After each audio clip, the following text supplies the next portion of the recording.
Thank you for being with us today. We are now joined by head coach Dawn Staley with South Carolina. We'll go straight to questions. As a reminder, please state your name and affiliation before asking your question.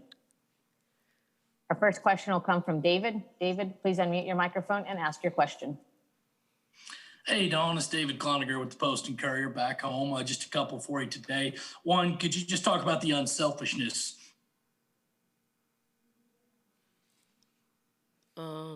of our team?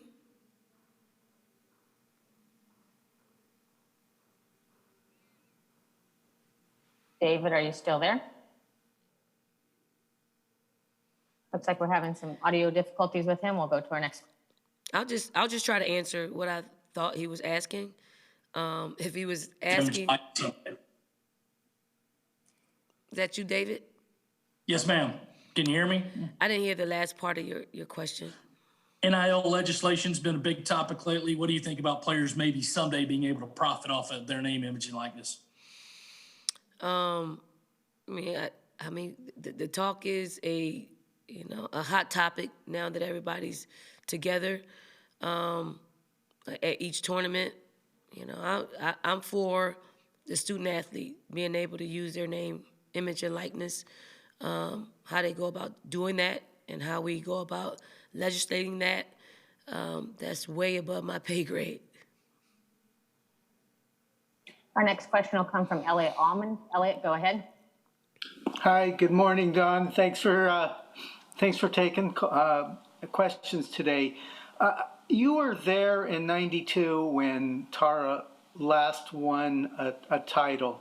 Now it's 3 decades later, which seems to be pretty amazing. I was just doing the math, and I think you're going to win a lot of titles, perhaps one this weekend, but let's say you don't win one, it would be 2046 to have sort of an equivalent.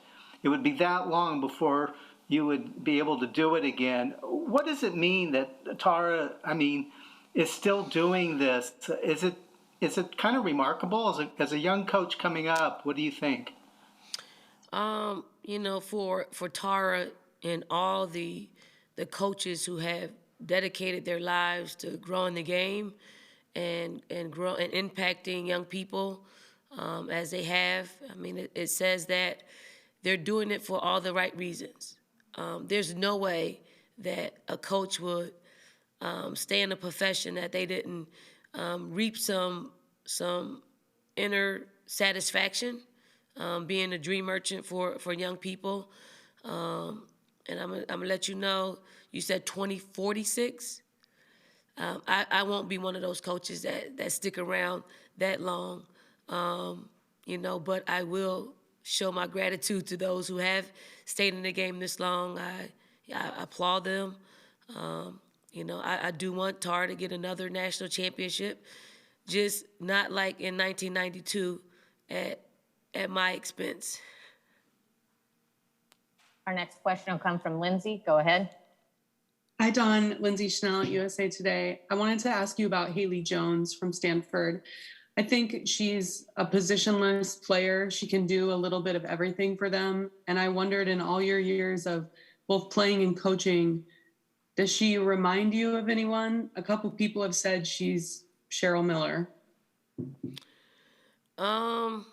I didn't see Cheryl Miller play a whole lot because I was probably out, in the playgrounds of North Philly. But the footage of her and what I've heard of her, that might be a fair comparison. I think Haley Jones is, wears many hats for Stanford that impact the game. Her ability to play 1 through 4, her ability to score, her ability to make great basketball plays, her ability to be an unselfish player that, sometimes give up, a good shot for a better shot. It's felt. And I'm sure she's very happy being able to come back from an ACL injury and play and contribute in this way and add to Stanford's remarkable season. Our next question comes from Joseph. Go ahead. Good morning, Dawn. Joe Gorcho, WIS News 10 in Columbia. Two quick things. What do you remember about that 2017 matchup against Stanford from the Final Four? And secondly, what has Tara meant to you over the course of your career as a coach? What I remember is we were down by, I think 9 points at halftime, and we weren't playing our best basketball, but we were just trying to get to the locker room, so we can make some adjustments. And once we got to the locker room, I asked our team, I'm having I asked a serious questions like, why can't you all execute what we want to execute? And then one of our players raises their hand, and I think it was Kayla Davis, and she was like, because we're millenniums. And I'm like, millennials? I'm like, really? That is the answer that you have?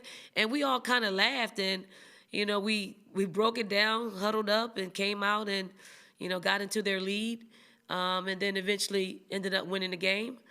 And then Tara. Tara has meant so much to me as a player, of course, because I've played for many teams that she's coached in USA basketball system. But I also remember Tara. I reached out to her 21 years ago when I told her Temple offered me the job, and I hope she remembers it. So I asked her, what do you think, Tara? She was like, don't do it. I remember her saying that, like, vividly, don't do it. And I never asked her why, or I don't remember the why.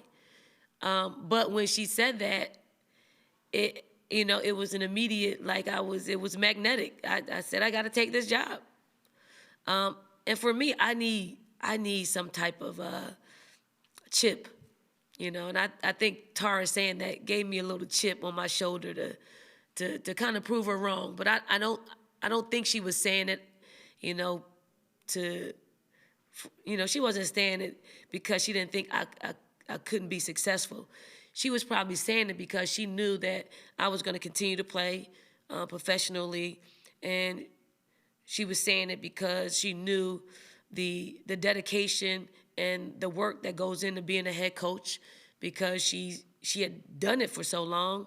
And I think she didn't want me to cheapen anything, cheapen my professional career, or cheapen the game and taking the head coaching job while playing. But I thank her. 21 years later, making that decision has been the most gratifying decision of all. And I don't look down on her because she put that chip on my shoulder. I just need that. I have a chip on my shoulder for the past 21 years. So I thank her for just making the chip a little bit bigger. Our next question comes from Doug Feinberg with AP. Go ahead, Doug. Hey, Dawn, Doug Feinberg, the AP. It's a really cool hat you got on. The Gamecock looks neat. I got two for you real quick. The first one is, does this Final Four feel similar? I know there's the COVID and everything else, but does it feel like a Final Four since you've been here for 2 weeks already and you're playing the same arena and you've been in the same hotel, a lot of it? Does it feel similar to the other years you've been in the Final Four? Obviously it feels a lot different. It feels a lot more confined, but yet it feels like a Final Four. Like, I only see 3 other teams. The signage around here, the signage at the hotel, I only see 3 other teams. And that makes it special. That makes it, I look on social media and I see teams that have gone home and they talked about, being in the bubble for 16 days or 15 days or whatever it is. And I'm like, I'm thankful. I hope I'm confined for, another 4 days, because this is the pinnacle of our game. This is what we practice, what we sacrifice, what we cried for, what we work for. And, if it doesn't feel like a Final Four, you're in the wrong place. You have to put that energy into it. It's going to be what you feel it to be. It's going to be And for us and our players, this is the perfect environment for them. You know, it's nothing more sweet than to be here and to be able to compete for a national championship. Again, since we're trying to get to as many questions as we can, we're going to limit to one at a time at this time. Michelle, your next question, go ahead. Yeah, Coach Staley, it's Michelle Vogel from ESPN.com. You know, you've both played on and coached against teams that have a lot of different options, the way that Stanford does. You know, we had the other night, they have a player come off the bench and is their leading scorer. What's different about facing a team like that than say a team where you know it's basically going to be these 5 or 6 kids?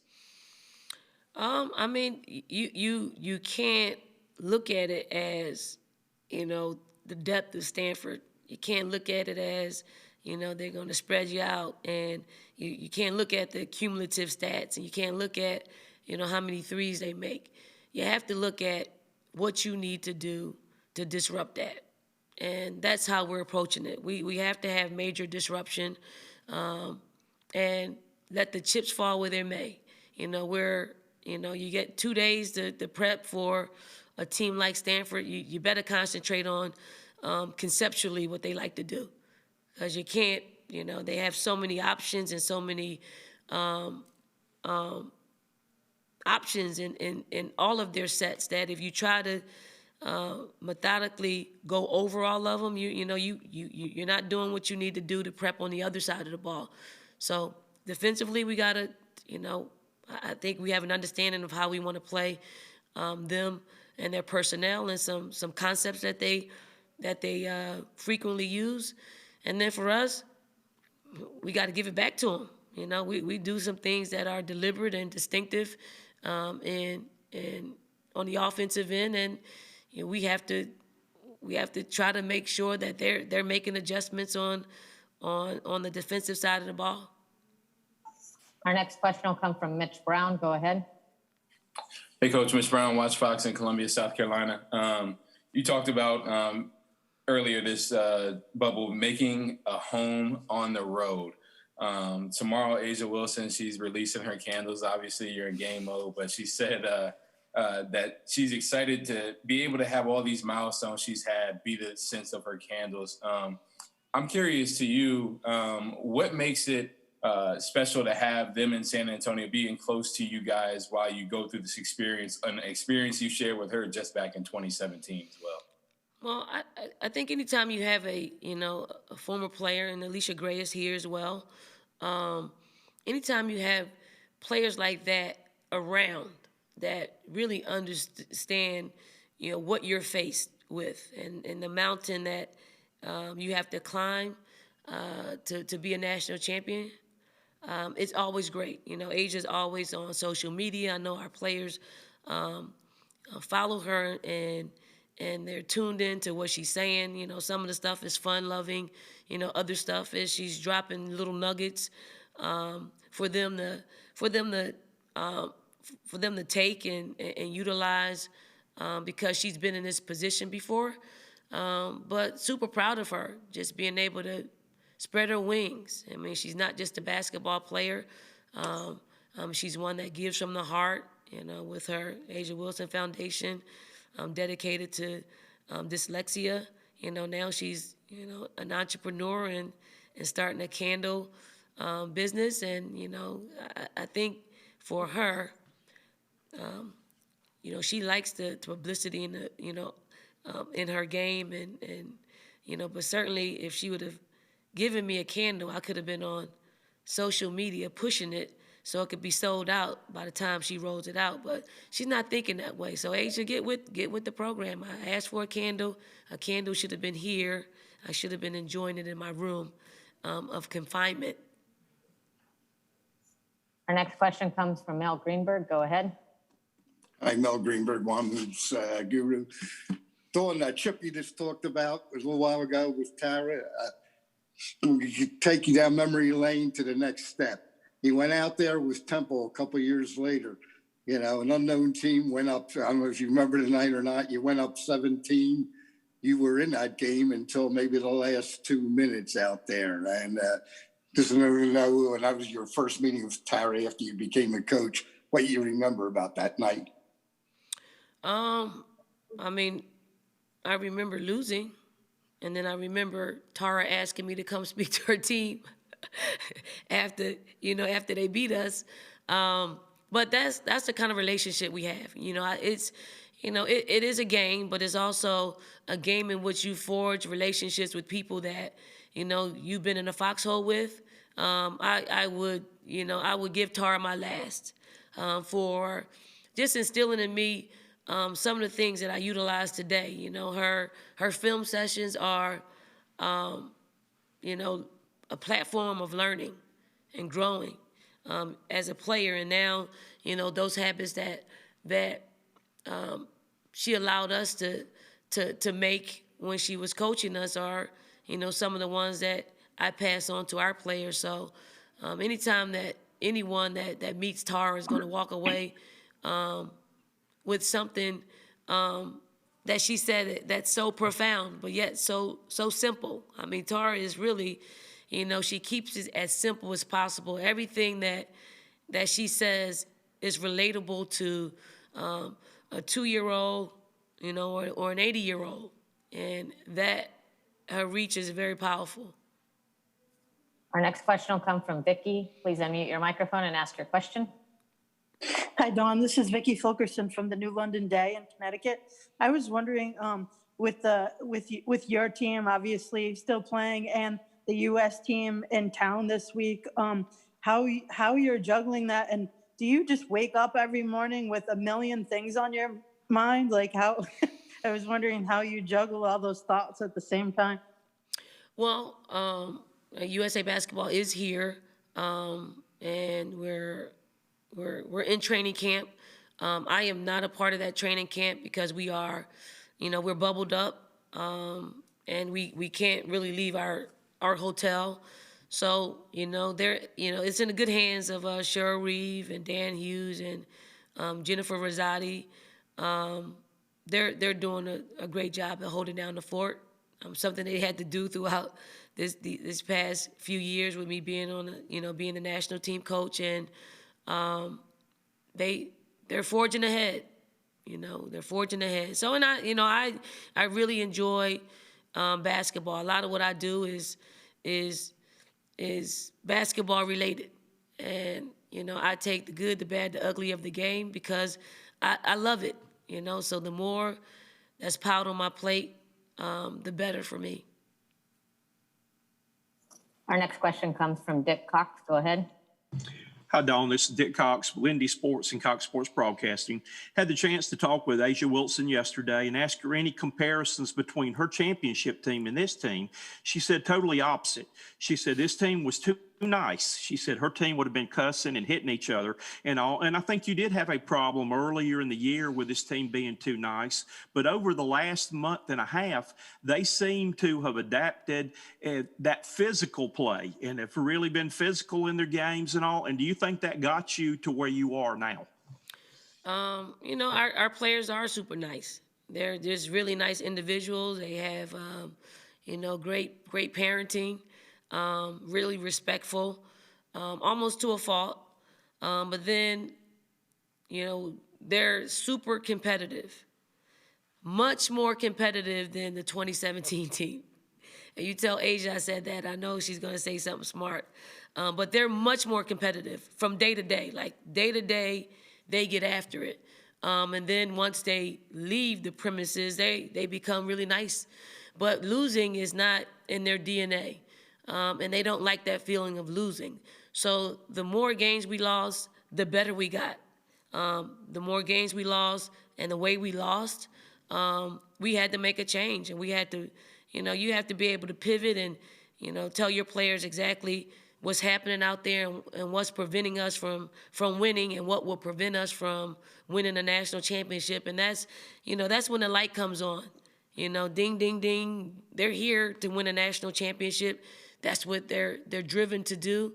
And, if anything that's going to separate us from doing that, they hone in on, even if it's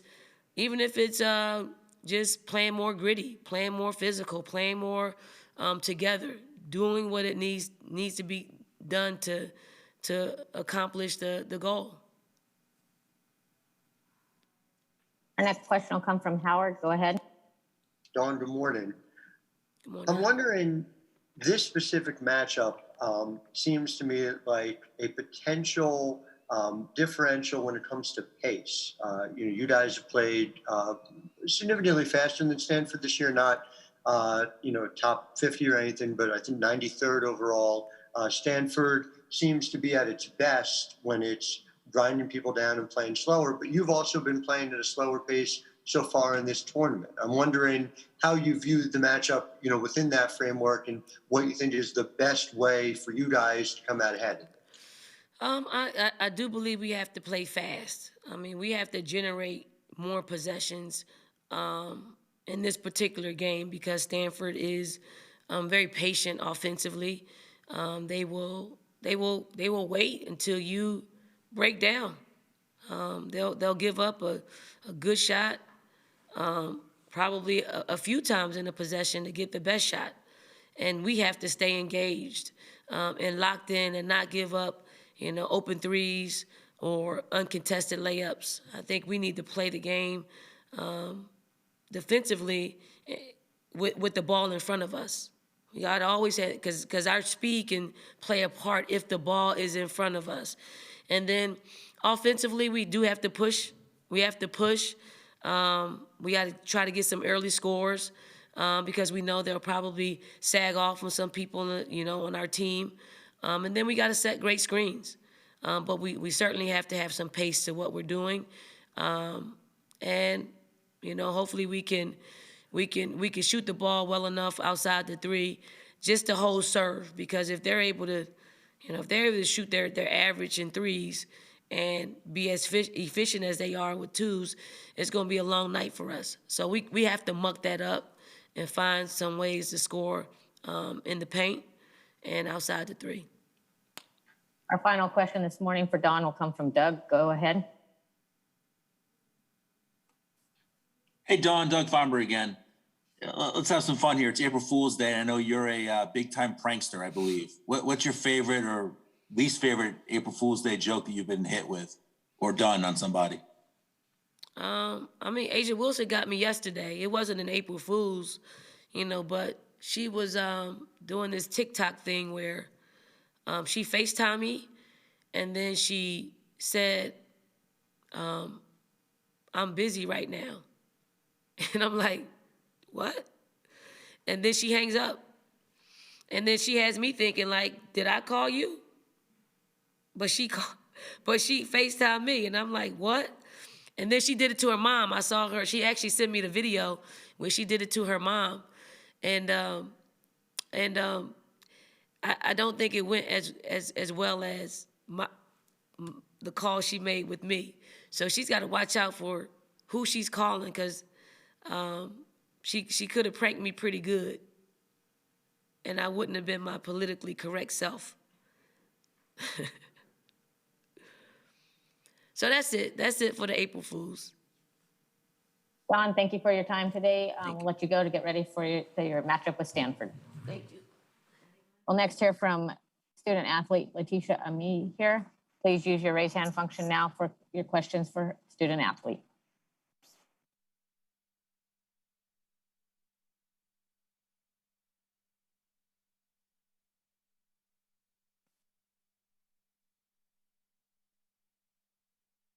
All right, our first question will come from Keith. Keith, go ahead. Hi, Letitia. Congratulations on making the all-region team and advancing to the Final Four. Thank you. Obviously, it's been a long and difficult journey for you with the injuries you sustained in high school, and then last year with the leg brace and, your season with South Carolina being interrupted to go up with Team Canada.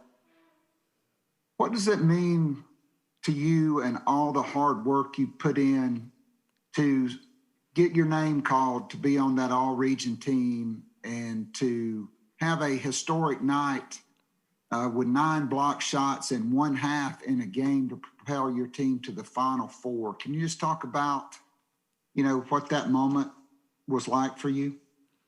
I think it's just proof of my testimony.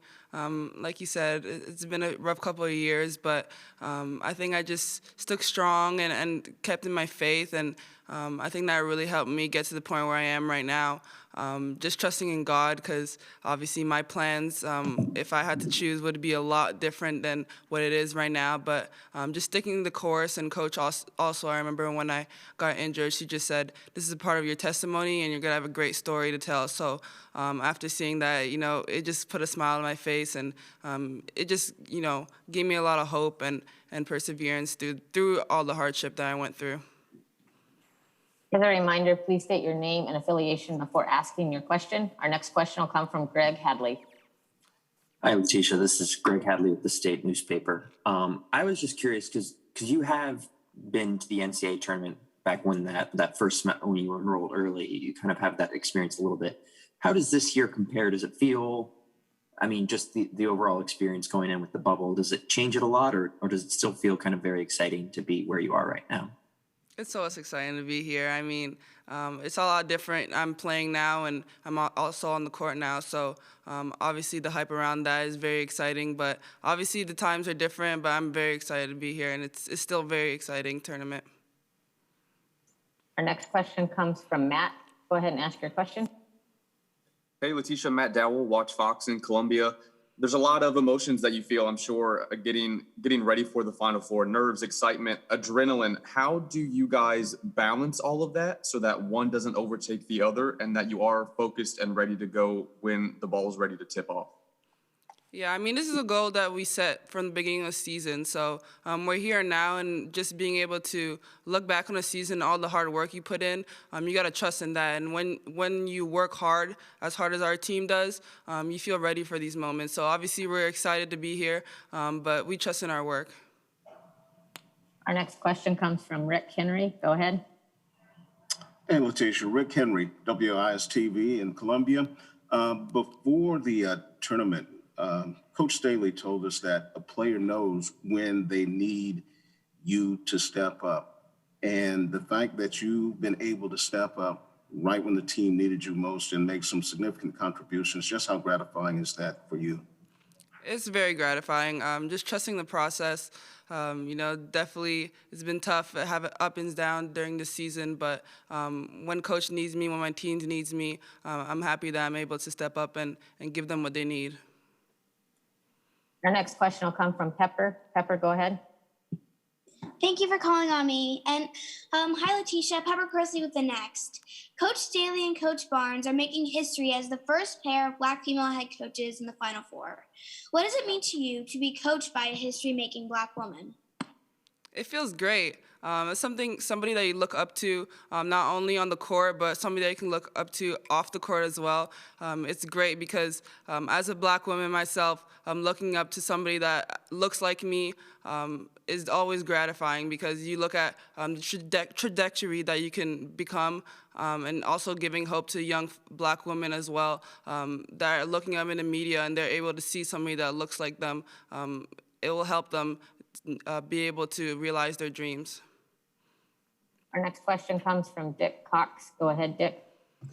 Hi, Letitia. This is Dick Cox with Lindy Sports and Cox Sports Broadcasting. A lot of people don't realize this is a very young team, and this team kind of struggled to find their identity early in the season, and were labeled as being soft and too nice. But within the last month and a half, this team has really developed a physical type style of play. Do you think that's what got you to where you are now? And do you like the physical style of play you're playing now? Yeah, I definitely like it. During the tournament, it's win or go home, so you're definitely going to see a lot of physicality, and I'm glad that my team is able to step up and be able to throw that first punch and carry on to every single game that we play, because we know that we're going to get the best of the best for every single game we play. Our next question comes from Mitch Brown. Go ahead. Letitia, hey, it's Mitch Brown from Watch Fox in Columbia, South Carolina. Coach Staley mentioned it. You mentioned it. She wanted you guys, and she said she put the challenge on you guys to come out the gates and square up on teams first. What made that switch for you guys where, once the postseason hit, it's been, easier for you guys to get out to an early start. Was that just going through those growing pains you talked about, or did a flip kind of switch for you guys once it was win or go home time? I think a flip switch in us, and the fire became bigger, of course, like you said. It's win or go home, so this is not the time to, just squeeze by. We got to make sure that we're bringing up a point every single game. Because teams will punch back. We've seen it happen. This is March Madness, so even if you have a lead, people are going to come back and give it their all. So definitely just being able to work hard from the start so that we can just keep going and apply that pressure. We have time for 2 more questions. The next one will come from Keith. Keith, go ahead. All right, let me get this right. Keith Allsep, 24/7 Sports and thebigspur.com. So, Letitia, earlier this year, you got a steal near midcourt. You kind of had a chance to dunk, and the player kind of bumped you. And then against Oregon State, you had that steal, and I think a lot of people thought you were going to dunk. Now you're getting ready to be on the biggest stage of them all. If you get the opportunity to have a breakaway in the Final Four, are you planning on dunking the basketball? I really can't tell you. It really depends on the situation. I think that Oregon State game, I was so locked into that possession that I wasn't even thinking of that. So, you never know with me. Doesn't look like we have any more questions, so thank you very much for your time today, Letitia. Good luck as you prepare for Stanford. Thank you. Thank you for joining us today. A recording of this press conference will be in the NCAA Digital Media Hub at www.ncaa.veritone.com. Thank you and have a great day.